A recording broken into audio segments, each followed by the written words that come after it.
जोबोद जोबोद गोग्गाथाव दिनैनि बे गोथार उदांस्रि भारतनि उदांस्रि सान आजादी का अमृत महोत्सव बेजों लोब्बा लाखिनानै दिनै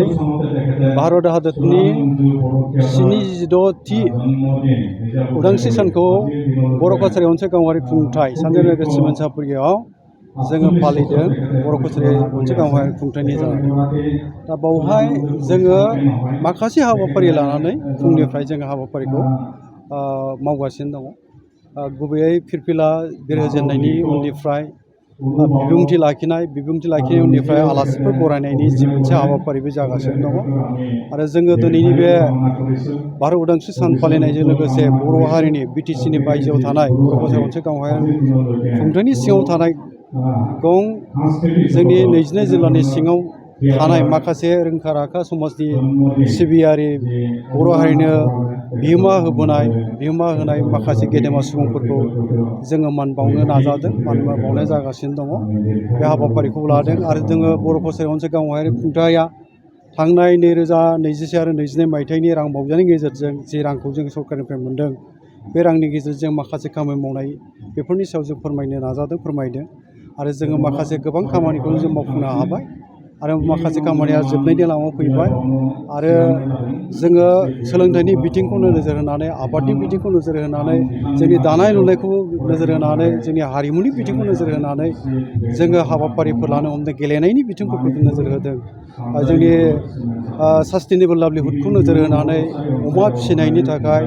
दाउ फिसिनायनि थाखाय ना फिसिनायनि थाखायबो जों माबा मोनसे रोंगौथिफोर होनो हायो नामा स्किल डेभेलपमेन्ट ट्रेनिं बेफोरनि सायाव रायलायनायफोर सोलिबाय थादों दिनै बेखौ दा एसे उनावहाय जोङो हयथ'बा जोङो रायलायहैबावगोन रायजो राजानि गेजेरावहाय दा बेफोर हाबाफारिफोरखौ जोङो मावनो नाजागासिनो दङ आरो गोजोनथाव बाथ्राया बेनो भारतनि दिनैनि बे उदांस्रि सानाव बिनि सिगांनि जारिमिनखौ जोङो रायखांनांगौ जायोबा भारतखौ उदांस्रि खालामनायनि सिगां जाय जोहोलावजोफ्रा जिउ बावलांनांदों बेसेन गोसा जिउखौ बावलांनांदों बिथांमोना जेब्लाबो जोंनि थाखाय गोसोखांथाव जानानै थागोन दिनैबो भारत हादराव जोंनि जेंनाफ्रा जोबनो थाङाखै सिमा जेंना जम्मु काश्मीरनि बाथ्रा चाइना लादाखनि बाथ्रा जों खोनायो बेफोर माने गासैबो जेंनाफ्रा दासिमबो भारत हादरखौ जिंगासिहोयो